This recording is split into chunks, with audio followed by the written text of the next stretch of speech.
La partita che il Matera giocherà contro l'Akragas avrà un valore del tutto platonico, avendo i biancazzurri la certezza matematica di rimanere in Serie C2.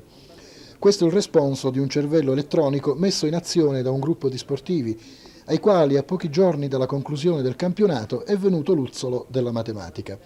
Lo strumento avrebbe preso in esame tutte le possibili combinazioni dell'ultima giornata, rilevando che non c'è nessun pericolo per gli uomini di Chiricallo di precipitare nei tornei interregionali. Qualche rischio invece lo correrebbe l'Akragas qualora perdesse con il Matera, ma questo ci interessa solo fino a un certo punto.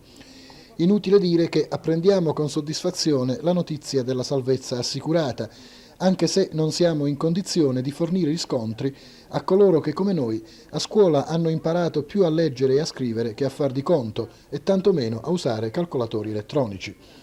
Tuttavia essa è stata diffusa da persone di indubbia serietà e per questo riteniamo che sia fondata.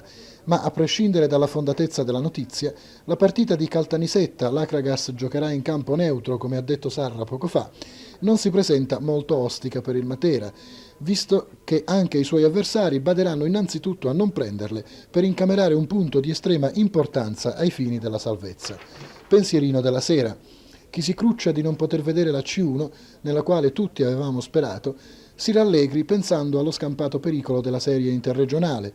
A Ginosa e Policoro erano in molti quelli che aspettavano il Matera. Cala il sipario sulla C2, il Matera esce dalla scena senza infamia né lode. Chiricallo, ferito nell'onore dalle ingiuste invettive del pubblico, vuole andarsene, ma avrà tempo per meditare.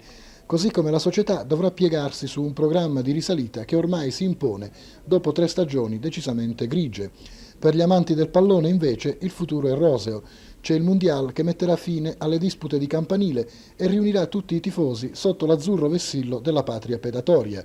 Bearzot, vecchio gaucho, crede ancora di essere nella pampa argentina e dice di no al rinnovamento.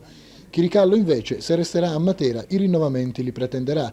In questo momento qualsiasi previsione nell'uno e nell'altro campo potrebbe rivelarsi fallace. Chi vivrà vedrà.